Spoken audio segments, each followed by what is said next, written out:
Scarlett was 12 years old and had lived most of her life in a small wooden cabin at the edge of a wide, silent forest. The cabin stood alone, surrounded by tall trees and long stretches of shadow, far from busy roads or nearby towns. Life there moved slowly, measured by daylight, weather, and routine rather than clocks. Her family kept things simple.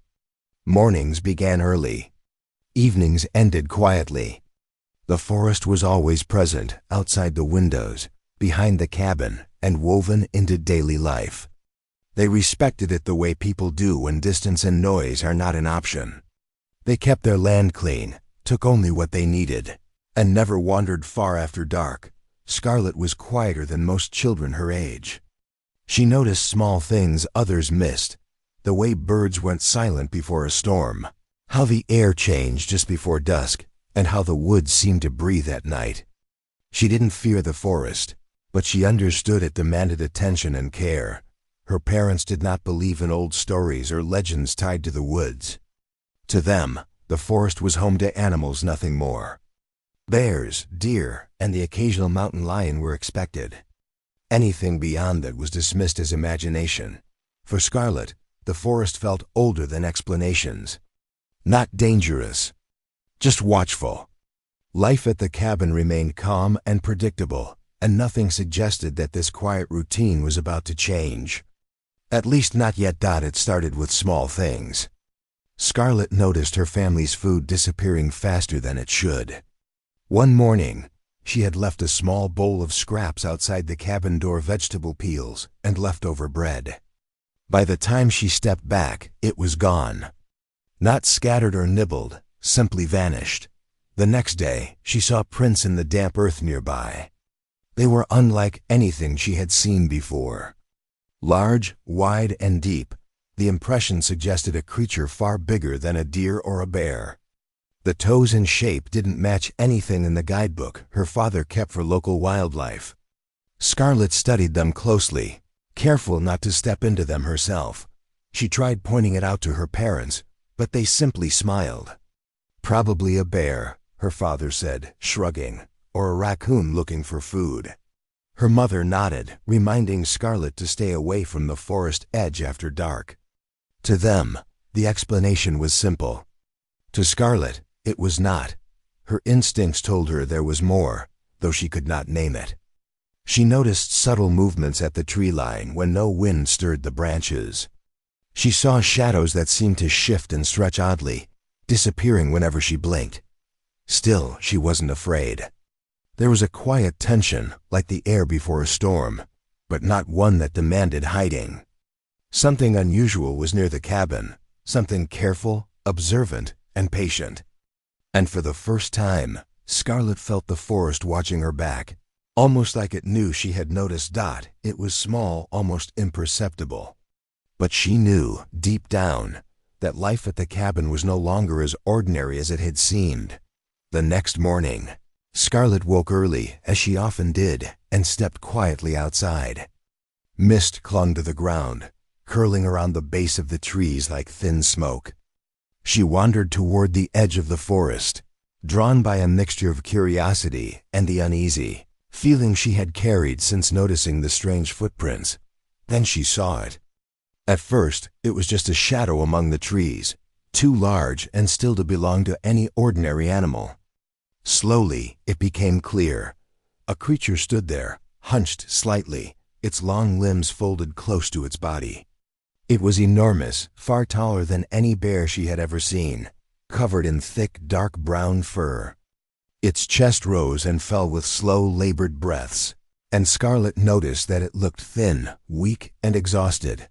Despite its size, it didn't move aggressively. Its head turned toward her, amber-colored eyes meeting hers. There was curiosity there, perhaps a quiet plea, but no hostility. She felt a pang of something she hadn't expected: compassion. The creature seemed as wary of her as she was of it, its posture careful, almost hesitant. Scarlett took a small step backward, wanting to keep a safe distance, but unable to look away.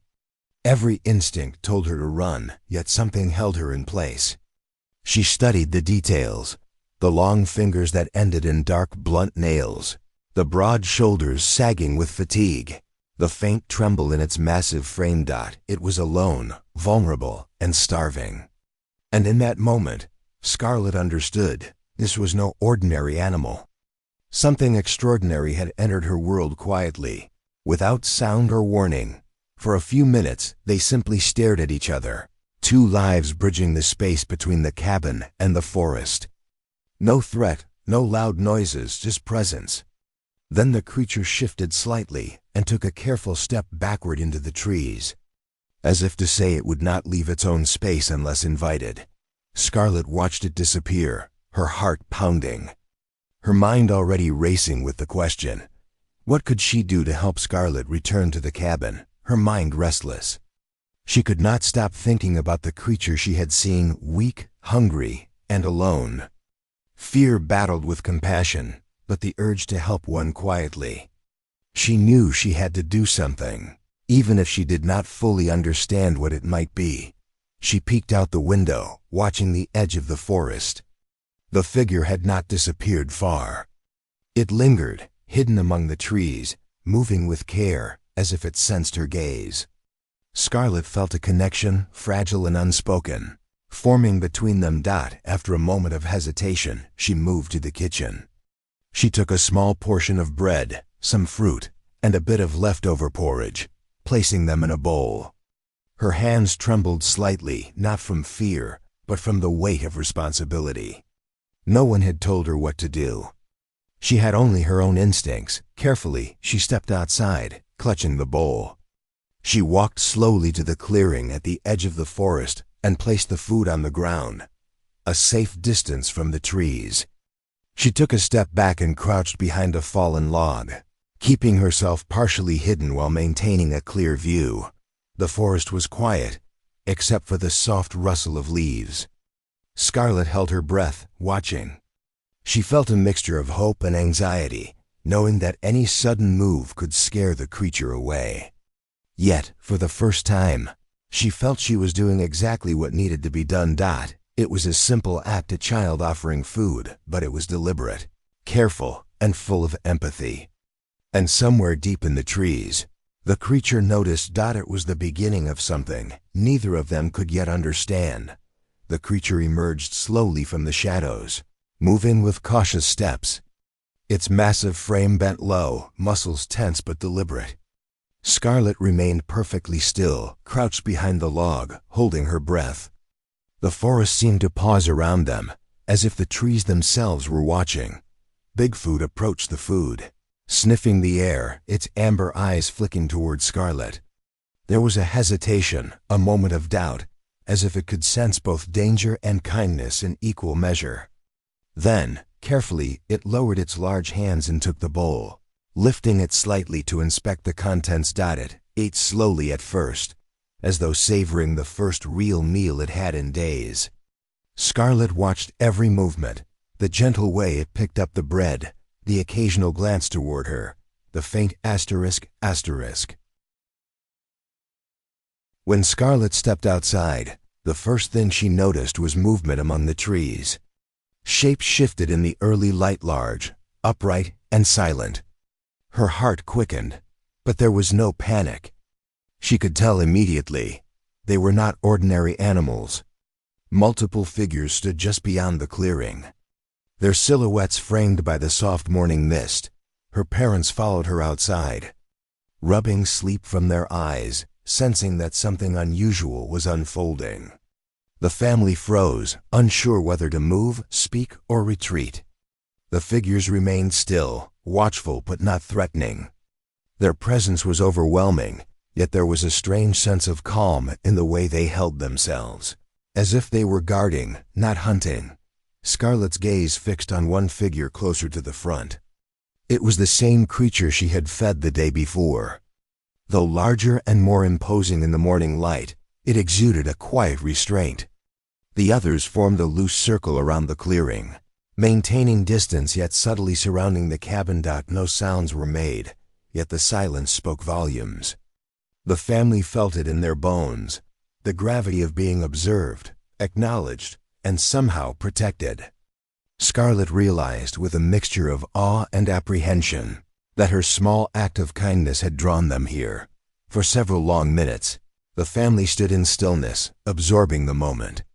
The forest seemed to pulse around them, and the bond between human and creature felt tangible, fragile, and deeply emotional. By the time the first rays of sun fully illuminated the clearing, Scarlett understood that nothing about her life or theirs would ever be the same again. The figures remained at the forest's edge, forming a careful, watchful circle around the cabin. Scarlett's parents instinctively stepped closer to her, but she held up a hand, silently asking them to stay still. She could feel, more than see, that the creatures meant no harm. Their posture was alert, protective, almost ceremonial, as if they were ensuring the family remained untouched. One of the creatures, slightly larger and more deliberate in its movements, stepped forward. It paused a few yards from the clearing, lowering its massive head to meet Scarlett's gaze. There was recognition in its eyes, a quiet acknowledgement of the bread she had offered. Scarlett felt a shiver run through her, not of fear, but of profound understanding. The other figures did not approach, but their presence created a natural boundary. The family was surrounded, yet entirely safe. There was no growl, no sudden movement, just a steady, calm vigilance. Scarlett realized that the creatures were not here to frighten them. They were responding to her act of kindness, honoring it in the only way they knew how. For several moments, Scarlett and the larger creature simply stared at each other. She could sense a depth of intelligence, emotion, and memory beyond anything she had imagined. Her heart pounded not from terror, but from awe. The silence was almost sacred, a quiet bridge between two very different worlds. Then, slowly, the creature lowered its head and stepped back. The others mirrored the motion, retreating slightly into the forest while keeping a careful watch. Scarlett's parents exhaled in unison, relief and disbelief mixing on their faces. Scarlett remained still, savoring the connection. She understood that this moment was rare, fleeting, and extraordinary. The creatures had not attacked, had not made threats. Yet they had communicated something powerful: respect, acknowledgement, and an unspoken promise of safety. When the figures finally receded further into the trees, leaving the clearing open once more, Scarlett felt a quiet shift in herself. She had bridged a gap between worlds, and the forest and its mysterious inhabitants would never seem quite the same again. Scarlett took a small, careful step forward, her bare feet brushing the cool morning grass. Her parents stayed rooted behind her, uncertain whether to intervene or stay frozen in awe.